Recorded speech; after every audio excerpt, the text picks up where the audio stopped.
Hello everyone, मेरा नाम है नीशू चौहान और मैं आपका स्वागत करती हूँ मेरे YouTube channel Omkar learning platform में।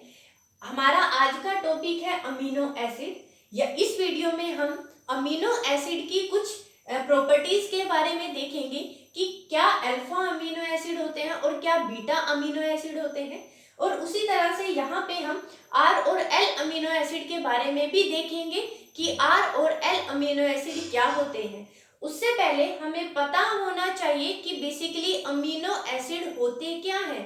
अमीनो एसिड प्रोटीन की मोनोमर यूनिट्स होते हैं जो एक दूसरे के साथ with the help of peptide bond combine करते हैं और प्रोटीन की सिंथेसिस करते हैं। हमें वर्ड से ही आइडिया लग जाता है कि बेसिकली एक अमीनो एसिड का स्ट्रक्चर किस तरह से होगा। एक अमीनो एसिड का स्ट्रक्चर का आइडिया हमें उसके वर्ड से किस तरह से लगता है। तो यहाँ पे हम देखते हैं अमीनो एसिड्स। क्या हमें यहाँ पे अमीनो ग्रुप की कुछ बात हो रही है कि यहाँ पे कोई अमीनो ग्रुप प्रेजेंट होगा? हाँ जी, हो रही है। यहाँ पे हमें लगता है कि यहाँ पे कोई अमीनो ग्रुप भी प्रेजेंट होगा। साथ में हमें यहाँ पे आइडिया लग जाता है कि यहाँ पे कोई एसिडिक ग्रुप प्रेजेंट होगा। वो एसिडिक ग्रुप क्या होगा, आइए देखते हैं। यहाँ पे ये है मेरा एक अमीनो एसिड। यहाँ पे एक कार्बन है, that is the alpha carbon. इस अल्फा कार्बन के साथ यहाँ पे जो मेरा एसिडिक ग्रुप है वो है कार्बोक्सिलिक एसिड और यहाँ पे क्या है, अमाइन ग्रुप है। ये दोनों ग्रुप एक ही कार्बन के साथ अटैच है। यहाँ पे अगर मैं देखती हूँ कि कार्बन की कॉन्फ़िगरेशन 4 होती है तो इसी कार्बन के साथ एक हाइड्रोजन एटम भी अटैच होता है और उसी के साथ यहाँ पे एक आर ग्रुप भी अटैच हो जाता है। इसी आर ग्रुप में डिफरेंस आने के कारण, मतलब कि ये R group different amino acid में डिफरेंट टाइप का होता है और इसी आर ग्रुप के कारण हमें 22 टाइप के स्टैंडर्ड अमीनो एसिड देखने को मिलते हैं।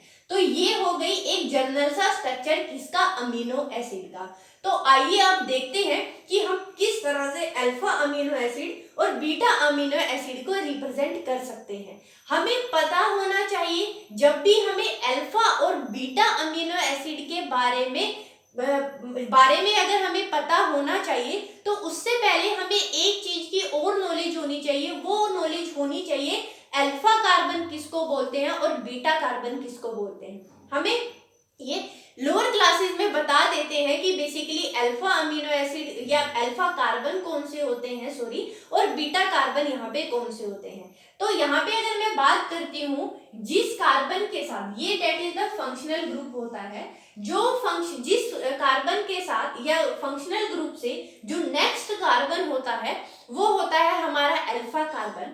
और अगर मैं बीटा कार्बन की बात करती हूँ तो ये रहा हमारा फंक्शनल ग्रुप। फंक्शनल ग्रुप से नेक्स्ट कार्बन होगा हमारा अल्फा कार्बन, उससे नेक्स्ट होगा हमारा बीटा कार्बन। फॉर एग्जांपल यहाँ पे अगर और कार्बन भी अटैच होते तब वो होते अल्फा, बीटा, गामा, डेल्टा और अपसाना। यहाँ पे इस तरह से हम रिप्रेजेंटेशन करते हैं कार्बन की। क्यों? क्योंकि वहां पे फंक्शनल ग्रुप के कारण हम यहाँ पे alpha, beta, delta, gamma, delta और अपसाना इस तरह से हम रिप्रेजेंटेशन करते हैं, डेट इज द कार्बन्स की। तो अगर मैं अल्फा और बीटा अमीनो एसिड की बात करती हूँ तो अब तो हमें रफ सा आइडिया यहाँ पे लग भी गया है कि अल्फा अमीनो एसिड कौन सा होना चाहिए और बीटा अमीनो एसिड कौन सा होना चाहिए। हाँ जी, तो हमें यहाँ पे क्या देखना होता है, क्योंकि हम अमीनो एसिड की यहाँ पे बात कर रहे हैं तो हमेशा याद रखना कि जब अल्फा अमीनो एसिड या बीटा अमीनो एसिड की बात हो या आर या एल अमीनो एसिड की बात हो तो हमें कुछ नहीं देखना, हमें सिर्फ और सिर्फ अमीनो ग्रुप की पोजीशन को देखना होता है कि अमीनो ग्रुप किस कार्बन के साथ अटैच है। अगर मैं यहाँ पे बात करती हूँ इसके अंदर, इस स्ट्रक्चर के अंदर, क्या हमें अमीनो ग्रुप अल्फा कार्बन के साथ अटैच नहीं दिख रहा? यहाँ पे अमीनो ग्रुप अल्फा कार्बन के साथ अटैच होता है, that's why it is known as alpha amino acid. उसी तरह से अगर मैं यहाँ पे बात करती हूँ अमीनो एसिड किस कार्बन के साथ अटैच है, हमें वो देखना है।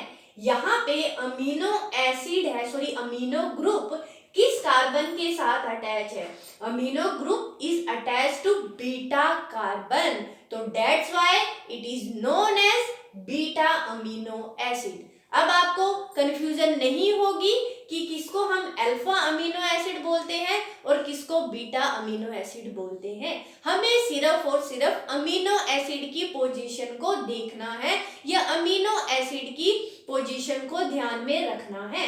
उसी तरह से अगर मैं आर और एल अमीनो एसिड की बात करती हूँ तो आर और एल अमीनो एसिड में भी हमें अमीनो ग्रुप की पोजीशन को देख के चलना है।